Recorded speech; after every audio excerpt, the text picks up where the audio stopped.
California has now declared itself a sanctuary state for adults who want to sexually mutilate their children in the name of gender ideology. One father in Texas called Jeff Younger now fears that his ex-wife is taking advantage of this deranged law that we will all be ashamed of a generation from now. She's just moved to California with their 9-year-old son. She is convinced that the boy is actually a girl. You're a boy, right? No, I'm a girl. Who told you you were a girl? Mommy. When did she tell you you were a girl? 'Cause I love girls. Oh, I see. So mommy told you you were a girl? Uh-huh. Does mommy do anything else like with a girl with you? Mm-hmm. Like what? Like kisses. What does she do? She put them on me. She puts dresses on you? Oh, wow. Ah, that's just the saddest thing. That's a child.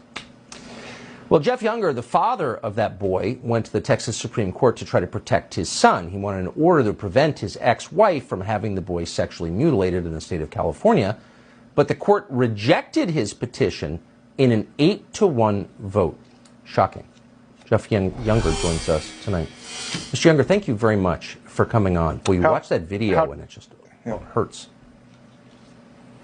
Yeah, I mean, it's the first iPhone video I ever took, and, you know, my blood ran cold when I realized what she had planned for that boy.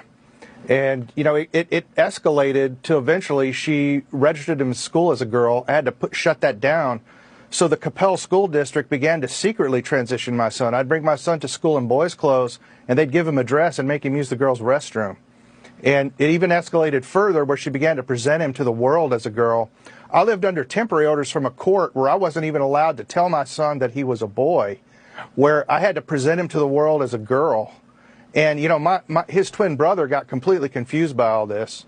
We wound up going to a 2019 trial where the courts gave me 50-50 custody and joint conservator rights to check her ability to transition my son.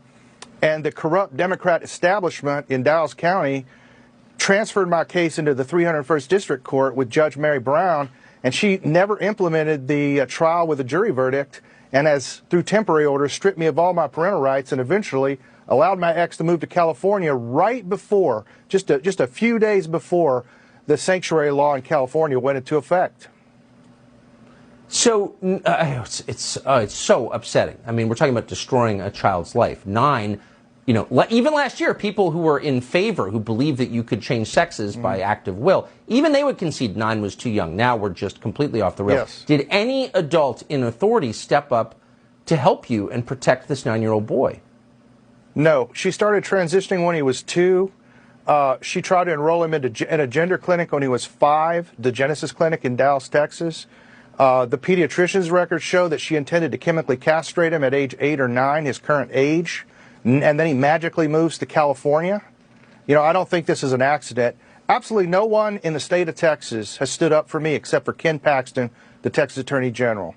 I went to the legislature on 2 sessions, and by some quantitative measures, I generated more political power for a bill against transgender child abuse than for any bill in Texas history. Some offices were recording 300 lobbyists a day on my bills.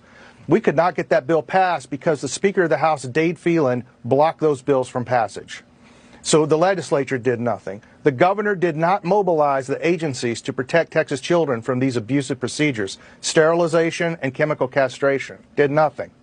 I could not get the executive branch to move. I thought I would get relief in the appellate courts, in the judicial branch, and I go up to the Texas Supreme Court, and they determine absurdly that my wife is no more likely to transition my son in California under the sanctuary laws than she would in Texas. And absurdly, not even really reading Senate Bill 107, claims that we can enforce an injunction against her in California when a plain reading of the bill says that they will not enforce these injunctions, they will not obey subpoenas, they will not obey extradition, and they will not return the children to me under any circumstances. At some point, all of these children will be adults, and they're going to look at us, the adults who should have been protecting them. They will. With rage, yeah. But not you. You've done your best, and our heart goes out to you, for real, and your boy. Jeff Younger, thank you. Thank you, Tucker.